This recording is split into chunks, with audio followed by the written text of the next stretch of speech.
First of all, good morning, everyone. Welcome to the Lifestyle and Retail track. I'm Janey Park, and I'm really excited to be moderating this panel today with my lovely panelists. And we are talking about something that we're all very excited about, which is wearable tech, as I like to call it, wearable fashion tech.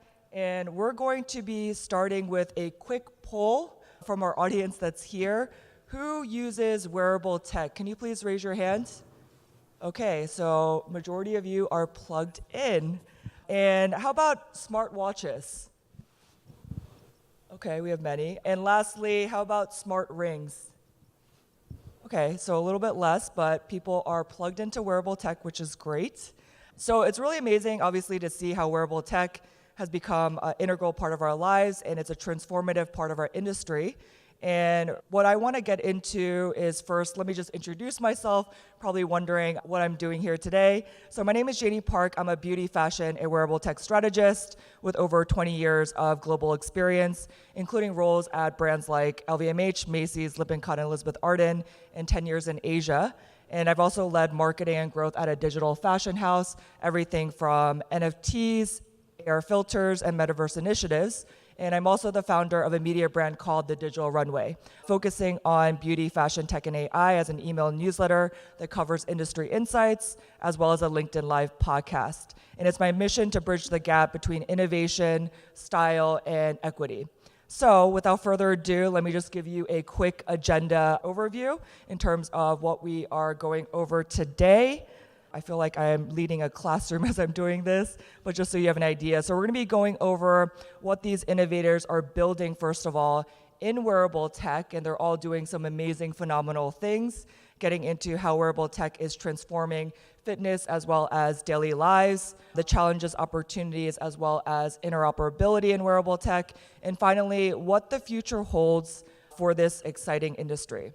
So each panelist has been briefed, so you have a maximum of 3 minutes. You're going to introduce yourselves, your company, and what you're building in wearable tech. So I'm going to start from this side and go that way. We'll start with Drew Blackard. You are the VP of Mobile Product Management at Samsung. So without further ado, kick us off.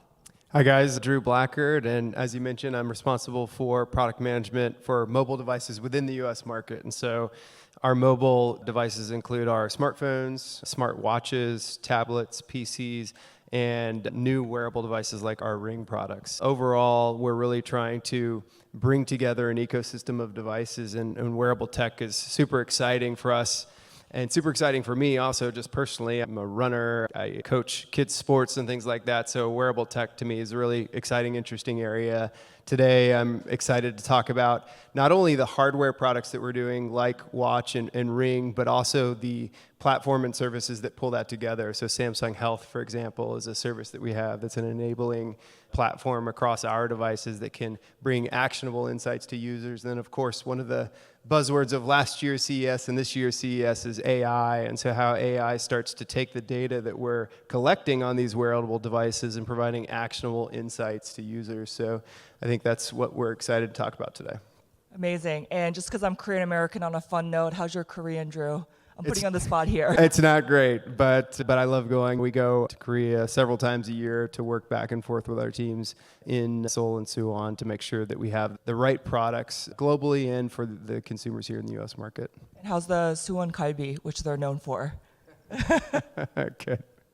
All right, so next we'll move on to Resh Sidhu. She's the Global Director of Arcadia Creative Studio at Snapchat, coming with a fire fit today. So Resh, please introduce yourself.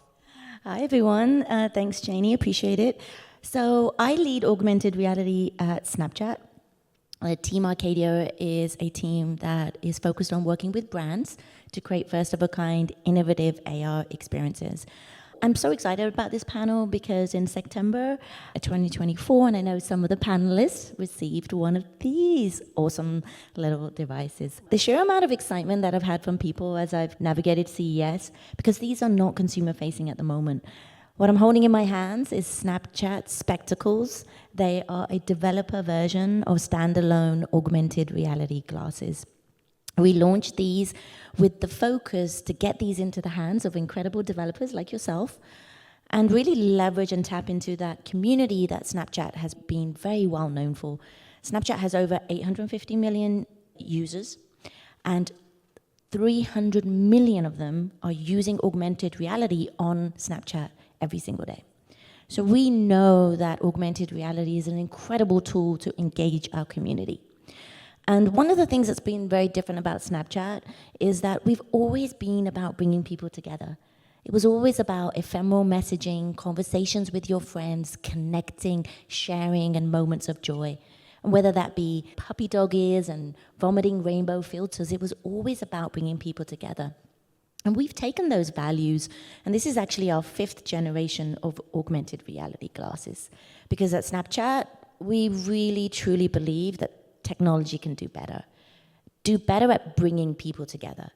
So when the launch of these has really been about, yes, the technology, and it's packed full of awesome technology. It's standalone, so no battery pack, no puck. It has AI. It also has world understanding, so it understands your world. It has voice interaction and understanding. But my favorite part is all of the experiences on here are built for you to do with people. It's about shared experiences. And the first branded experiences that we built on this was for Lego. So everybody loves Lego. I have 2 sons, they play with Lego all the time. As an adult, I play with Lego all the time.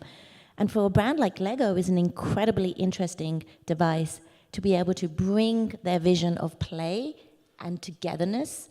And so now all of our panelists could pop one of these on and build an incredible Lego creation together. So it's really at the forefront of our computing vision and how we believe that technology can bring people together. And we're really excited about that. We had a quick chat yesterday. I'm excited to dig into a little bit more about the community and the creators later on during our panel. Next, Anna, I'm going to try to pronounce your name. Anna Barnacka, CEO of MindMics Infrasonic Earbuds. Hello everyone, my name is Anna Barnacka and I started MindMics about 6 years ago, and before that I was actually an astrophysicist. And the way how it started was I was at Harvard, very stressful place. I needed to monitor my stress to not burn out very quickly. So I thought, okay, since I can monitor black holes billions of light years away, why the wearables are not accurate enough to monitor what's happening inside my body with the precision enough to actually we could act on it. So this is how MindMics started. MindMics technology is enabled in the earbuds. So what we're doing, we're not using the optical light that is in the wearables that is giving us heart rate and other metrics. We're using sound waves generated by our body. So we think that we are quiet creatures. We don't want to think about something loud, but actually our body is extremely loud, to the point that the brain has to filter out everything below 20 hertz. Because if it didn't, it would be just cacophony of the sounds. One of the loudest organs in our body, the heart. It's a huge pump that is pumping liters of blood every minute. And we can hear it, not hearing directly with our ears, but we can hear it using the microphones in the earbud. When I was starting the journey a few years ago, fancy earbuds had only speakers inside and the cables, and that was $300, the best tech ever. Today, when you're looking at the earbuds, they are already full of sensors. For our application, when you think about what's in the earbud, there is noise cancellation. Noise cancellation requires a microphone that is facing the ear canal. So we can actually repurpose those microphones to listen to every heartbeat. I don't know if you had a chance to play our videos, but there is something in the video that the world hasn't seen yet, because we just submitted it to Nature Cardiovascular Health, because everyone was asking us where the signal is coming from. Are those heartbeats just some arteries close to the ear? In that paper, we're showing that no, it's coming directly through the aorta. So as an astrophysicist, I'm quite excited, because when you think about Star Trek, and the way how they monitored health was you had that device that was scanning everything that was happening in the body. And that's exactly what MindMics does. what we see with MindMics, those heartbeats, those sound waves, those vibrations that travel to the ear canal, they create those tiny sound waves that we can pick up using microphones. And in the next view, you will see one of the comparison of across different medical devices. At the top, you see the blood flow through the aorta with echocardiogram. On the second plot, you see directly the blood pressure in the aorta and different parts of the vascular system. The yellow one, the middle panel, this is what we see through the ear. It's highly correlated with exactly the signals that today we have to put the very invasive probes to see those signals. So this is really exciting because wearables that we use to listen to music will be able to provide us something that cool picture of our especially cardiovascular health. Yeah, I love what you're building. It's really problem-solving tech. And next, we will get to Alex, who is the co-founder and CEO of XR Workout. So please, give us your introduction. Thank you. And I consider myself a poster boy for wearables because I have an Aura, a smartwatch, a Whoop on the ankle. I don't leave home without with the AirPods. I got the glasses and I have the headset as well, the HMD. So, yeah. The neural chip, Alex? Yeah. My company, so when you think about wearables, you don't really think about the VR headset as a wearable, but it technically is. Glasses, you feel like they're more wearables. But what my company is doing is an exercise game inside this paradigm of spatial computing. And we are a technology sort of pioneer in the intersection of spatial computing, AI, and exercise and fitness.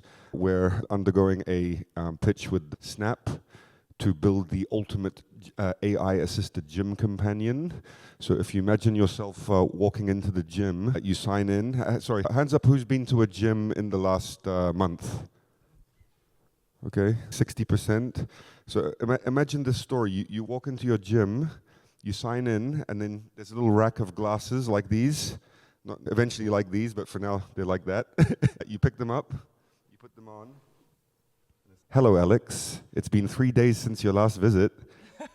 You ready for legs day? All right, let's go. How you feeling? Okay, and then it guides you over to the machine. And as you're doing your legs day leg press, it's automatically counting your sets and your reps and your weight. So you don't have to log it anymore. And then it'll tell you, 2 more, just 2 more. Come on, it's in your ear with the coach. And it will give you the progressive overload to make you stronger automatically without having to log it manually and figure it out yourself, okay? And can we just play, so just to speak to what we're doing, our video.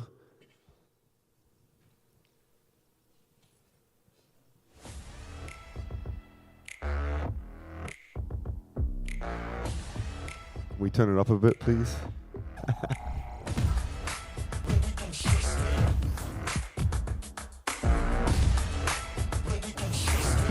Thank you. That's a burpee.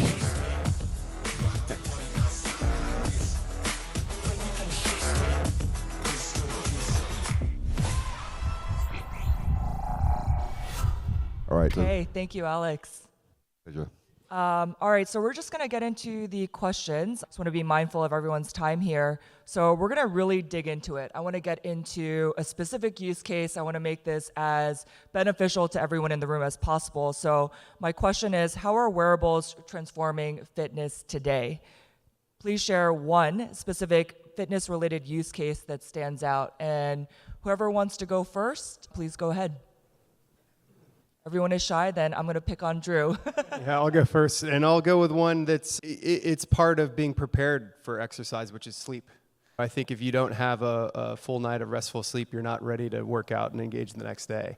And I think one of the things we're trying to do with Samsung Ring that's really powerful, I wear both. To your question earlier, I have a watch on and a ring on. And a lot of people are like, why do you wear both? And I think there's a few reasons why. One's functional. When they're working together through our Samsung ecosystem and connected with our smartphone, you get better battery life. And the battery consumption, it can decide which sensors to use and when. But practically speaking, I don't like to wear watches to sleep. And you're sleeping a third of your life. And so there's a huge window of your health data that you're not capturing when you're wearing a watch if you're sleeping at night. And it's been a really powerful way for me to understand how I'm sleeping, if the next day, because you're monitoring your, not only through the day, but when you're sleeping, it can correlate data like days that you exercise, did you sleep better? If you exercise too many days in a row, did you sleep worse? If you're at CES and you had a glass of wine the night before, I run a little hot and don't sleep as well. And Everyone is laughing right now. Yeah. And so you can see these things and know these things, and then again through software and AI, we're tying that into our platform through a feature called Energy Score. So you wake up in the morning and you can see your energy score and you can determine, am I ready for an intense workout today, a light workout? It can guide you, similar to the example we just saw in terms of that Alex was talking about, of getting coached along the way. It can coach you in your fitness and wellness journey. Yeah, no, I love that. And I mean, we had the example from Alex earlier from literally head to toe wearing everything. So I love Almost the on fact the toe. that you mentioned I've got this. ankle right now. Sorry? Almost on the toe. Right now it's ankle, but I'll Okay. get something for the toe as well. We need to NFC chip. We make small Samsung rings. You could do a toe ring. Yeah. I'd like to take a shot at that question as go well. The thought which comes to mind is the Peter Drucker quote, "What gets measured gets managed." And so, just like he had the question, why are you wearing both? Okay, you're like, for me, Aura and Whoop, I'm basically A/B testing which one I prefer. And Aura's winning at the moment, just in my personal opinion. But more in the AI age, more data is better because you have more things to feed in and learn from. So now I have two lenses, 3 including the watch, and then as the AI matures, I'll be able to feed that in and see how was I in 2024 versus 2025 and why, and these kinds of things. So I'm getting insights. So that's my little take on the question. Yeah, I can definitely jump in with spectacles. One of the things, and Janey, you and I were talking about this yesterday, that we're tremendously excited about with the spectacles is, you know, when we were developing these, obviously it's launched with a number of different experiences on here. There's a Niantic experience with Peridot, where you have a virtual pet, you could throw a frisbee to it, it goes, catches it, it comes back, wonderful. There's drawing in the real world, and you can just create art as you go. But the area that excited us most at Snapchat was the fitness and being area, because there's so much potential with this device. And Alex is not wrong. This is just a developer version. It's going to get lighter. The field of view is going to get better. It's going to get faster. It's going to be equivalent to, Janey, the glasses that you are wearing now. And what we're already doing and how we're already working with developers like Alex and brands is really thinking about, what does fitness mean for the spectacles? And I've spent a lot of my career in digital and immersive technology, spent a lot of time in the VR space, originally at Framestore, and headed up their VR studio, and was an early investor in the Kickstarter Oculus, and have what I call my VR and AR headset graveyard on my shelf. So if you ever do a Zoom call with me, you will see all of the headsets. And all of them have been tremendously important and fundamental in getting to where we are today, even though many of them are obsolete. But one of the things I look back on is when we talk about VR, often we thought VR would go mainstream. And I even have one of the Samsung headsets as well.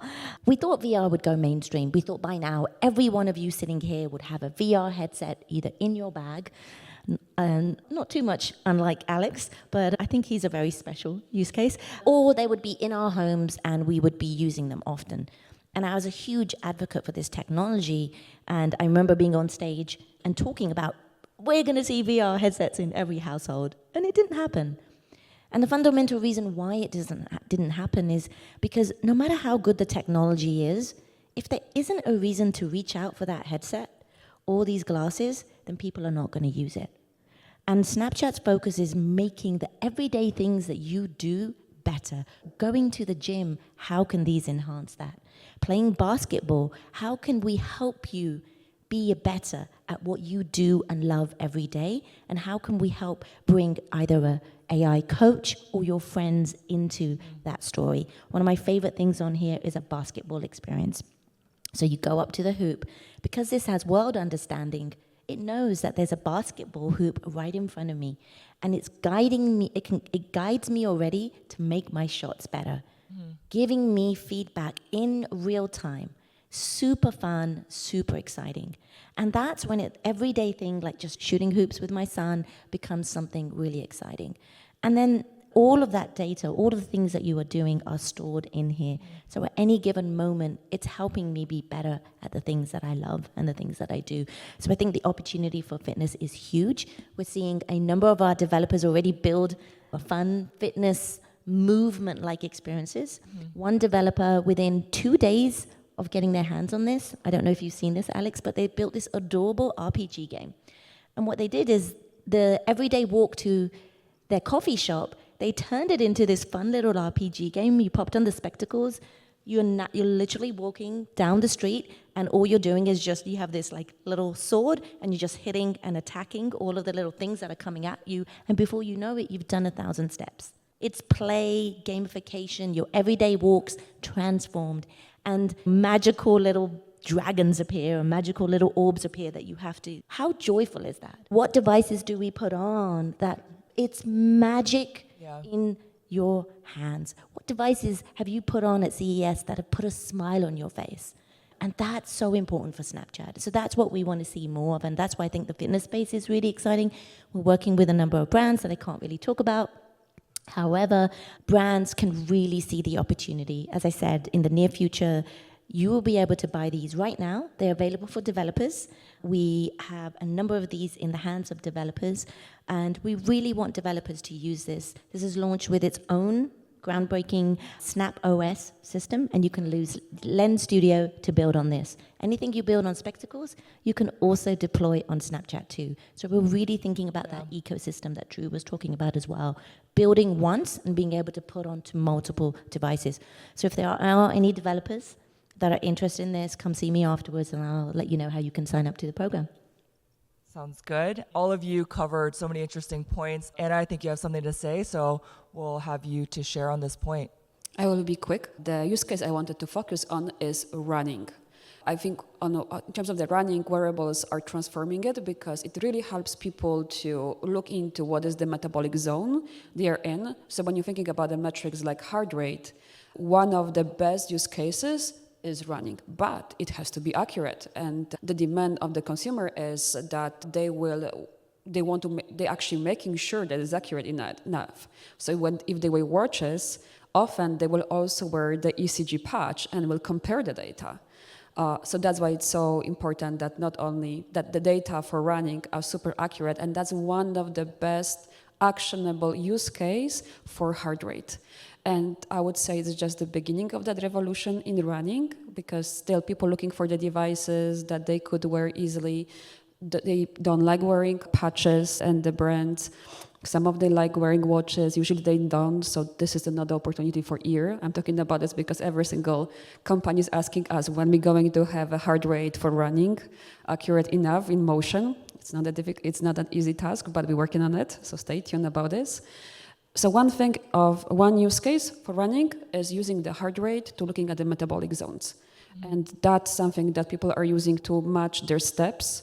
Another use case that we're seeing coming, and there is one really interesting startup that is working on it, that is matching the steps with the heart rate. And with the beats is able to coach people how to step to make sure that they're stepping in the right phase of the heartbeat. So again, to maximize the cardiovascular system performance, so the heart doesn't work against muscle squeezing and steps. So it's really exciting how wearables can transform further running, and is already a use case that exists, and people looking for other solutions.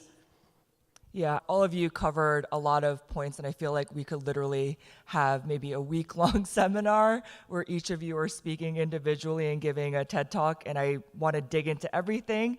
But I want to segue into a question that I think is something that is interesting and people are wondering about. So we're talking about data, we're talking about heart monitoring, sleep monitoring. There's even problem solving, different types of wearable tech with helping, for example, those who are hearing impaired or visually impaired, things of this nature. So I'm wondering, how do you all see the industry evolving in terms of insurance companies? Because part of mass adoption is about getting coverage for this type of technology. And it could be about your product or how you see the industry at large. So whoever is more comfortable to share about this, I'd love to hear your thoughts on the future when it comes to insurance coverage and what that looks like in terms of mass adoption. Alex? I like to say this thing about the future being precision, preventive, proactive, and personalized. Some of those words mean the same thing, but it sounds good with all the P's. And I think that there for the insurance companies is going to be very powerful for matching premiums with individual health kind of conditions, because now we will have the data. We will be tracking how much activity they're doing, and then by higher activity people will be rewarded with lower premiums and that kind of thing. So that's a quick thought that comes to mind there. Yeah, and I think I can expand on that a little bit. And today, obviously, I think it's ultimately where things will go. And even today for consumers with Galaxy Ring, for example, last year, we got approval for FSA and HSA plans, so people who have a health savings account can actually apply that towards a Ring product to manage their lifestyle, and that becomes a cost-effective way to do. And then on top of that, I think back to maybe some of the innovation and design. Wearables, of course, are perfect for that kind of thing for an insurance company to make sure that their base is living a healthier life and can lower the premiums and therefore the cost to the consumer ultimately. But if you think about the different form factors, watches is really great for a lot of users, but if you think about the breadth of users globally and in America, there's certain people in segments of population, let's take elderly for example, where a wearable is going to be intimidating to use and perhaps difficult to set up, where a ring is actually very simple in terms of the interface. Literally all you have to do is put it on your finger, and then you can start monitoring yourself and or patients in that sense. And so we think it's going to be a really compelling way to expand the reach of what wearables can do to maybe a non-tech audience that's used to engaging in technology first and more complex use cases that wearables can deliver, and having these simple designs like a ring can allow us to unlock new users, and ultimately that can work its way into how people can manage their health and therefore build better lifestyle out of that.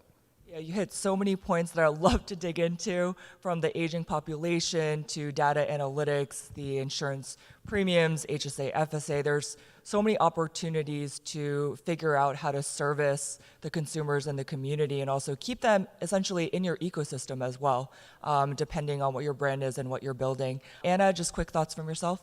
Very quickly, I consider myself outsider in that case, and I have a little bit less optimism about the insurance companies covering it, but I think that the fact that the cost of the components, of the sensors and enabling this technology will go down, and I think it's a part of our job to make it affordable enough so people without health insurance can afford it and pay for it and have a control over the data. Because if somebody else is paying for the data, who owns the data then? So I think for us it's important to make sure that our technology is affordable for everyone, with or without health insurance, because this will give us also control over the data. And insurance companies, if they will pay for it, I'm sure they will want to have some access to the information, which can go both ways. So I'm curious to see where the technology, that all of that will go.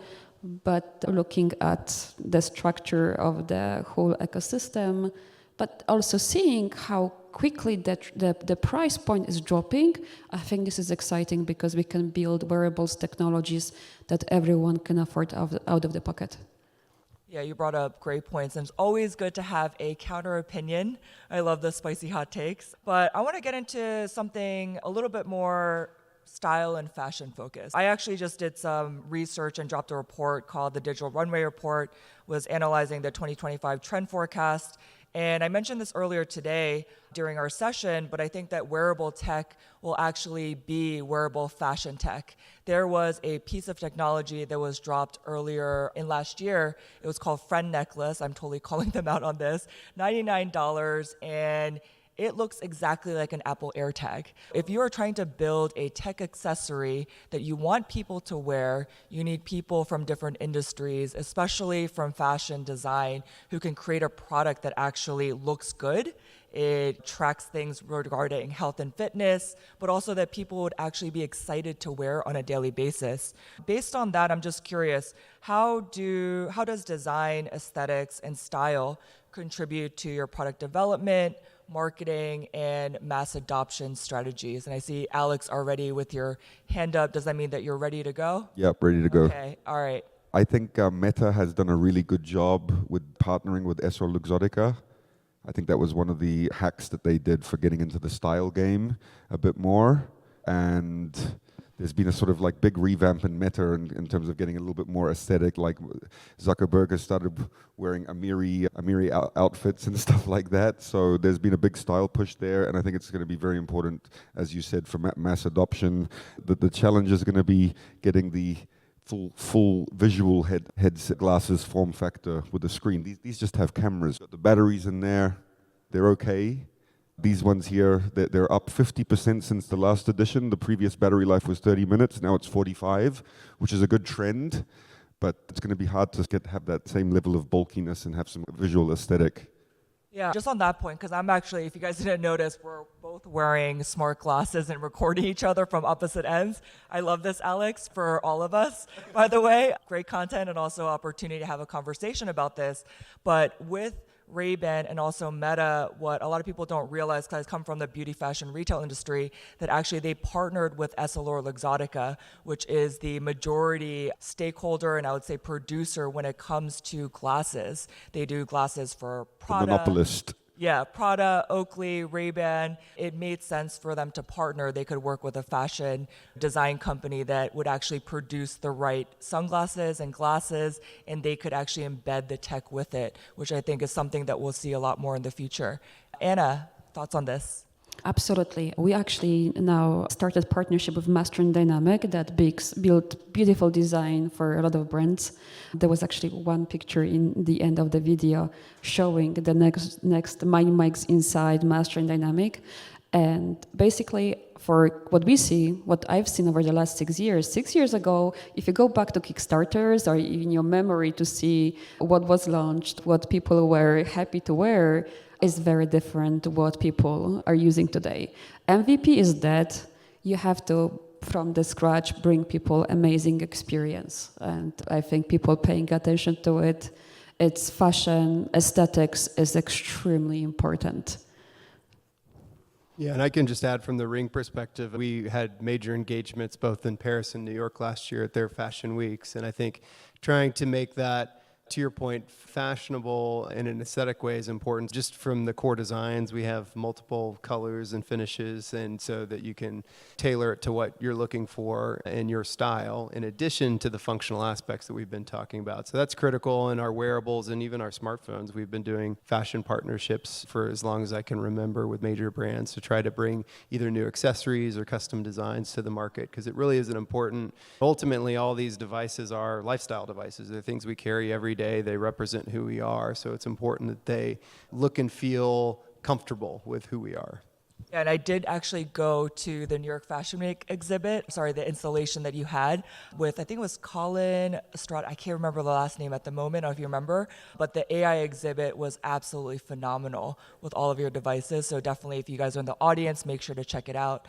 Resh, you are phenomenally dressed. Already fangirled over each other, so I know you have a conversation that we could go into very deep on this, but quick thoughts on this. Yeah, I think it's really interesting. It's very important to distinguish the beautiful glasses that both of you are wearing at either end.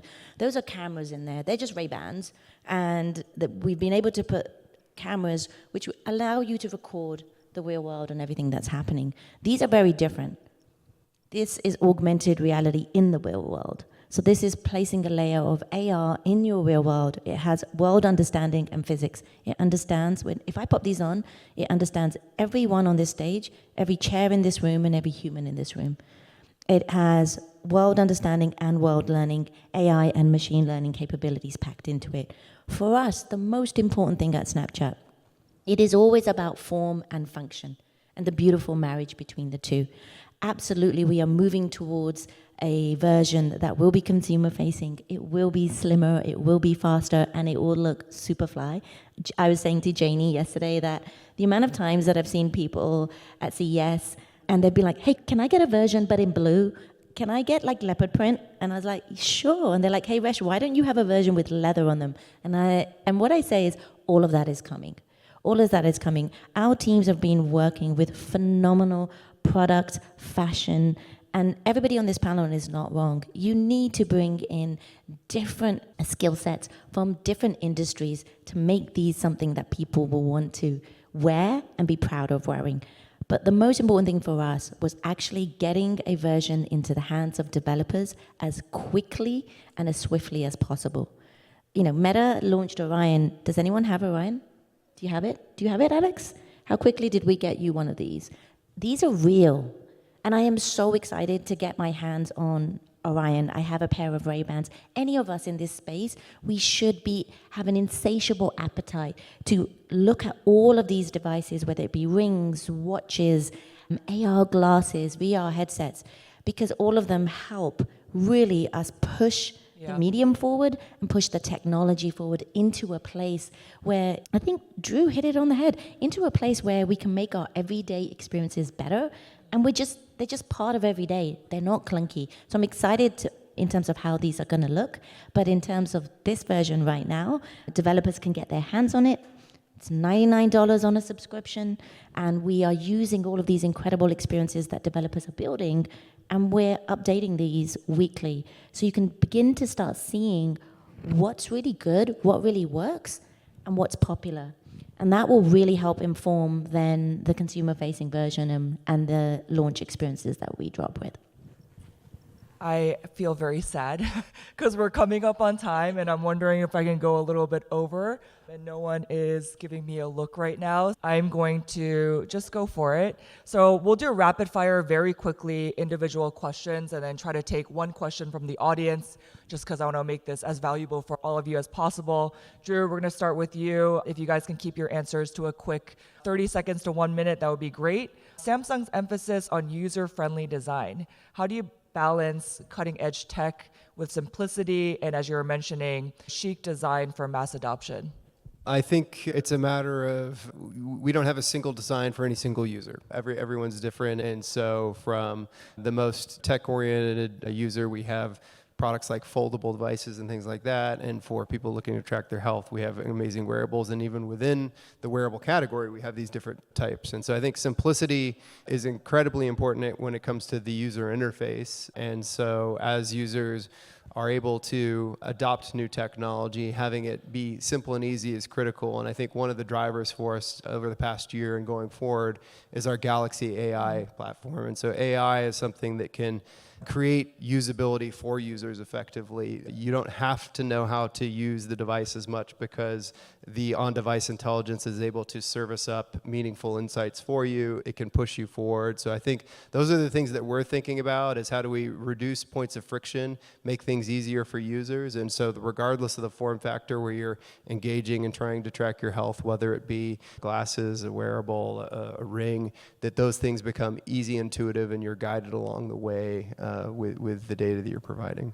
Yeah, and for anyone who hasn't tried Galaxy AI, I highly recommend. It's not actually text to prompt, it's actually draw to prompt. And I think that's just an amazing visual representation of what the AI looks like. So I'm just gonna go down the line here. Resh, 1 minute or less. Snapchat, platform built with a community, as you mentioned earlier, creator-driven experiences from content creators and developers. How does Snap cultivate a thriving and engaged community of creators? Yeah, that's such a great question. It's so fundamental to Snap's values. We've always been about our community, putting our community first.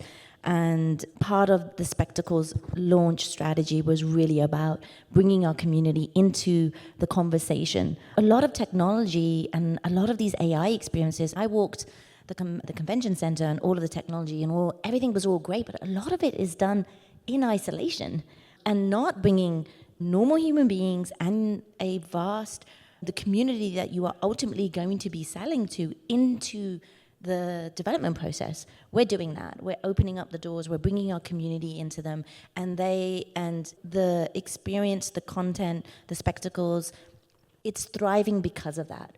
We're learning what matters. We're learning and we're taking that input, and community-driven, co-created content is fundamentally important because you have everything from indie developers to larger studios building for it. And what's really exciting, we're looking at ways in which we can reward them so they can be part of the process and then also reap from the benefits as well. I love that. And I just want to highlight a few things from what you said. Co-creation, gamification, and rewards. So important to building a community that I think you've really nailed there at Snapchat. Anna, okay, so MindMics, real-time heart monitoring, is shaping the future of preventative health. Is there anything that you could tease out that you're exploring and you're incredibly interested in when it comes to MindMics and the future direction? Absolutely. So I believe that the future of the preventive health and human health in general is in the ear. It's close to the brain, close to the lungs, close to the heart. We can monitor all of the key vital organs to us. What's coming next with MindMics that we're working on now is blood pressure. So imagine accurate blood pressure monitoring through the ear. But there will be much more coming from us as well. So keep watching what we're up to. Very cool. I'm very excited to see what MindMics come up with. Alex, how do AI and hand tracking and XR workout redefine home fitness compared to the traditional methods? Okay, so what we're doing with our AI strategy, we have the ability through the headset to capture a lot of data passively. Normally you have to log everything. Now the wearables are tracking passively, but we've got movement data in like XYZ planes. So we are experimenting with form tracking. We've got like camera-based form tracking. You sit your camera there looking at you and it can figure out your body position. That's using AI. Also, we're using VR hardware trackers as well.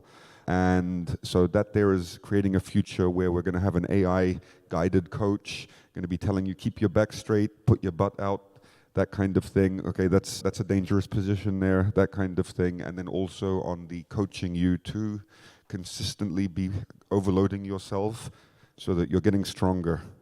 And that's a kind of dream come true.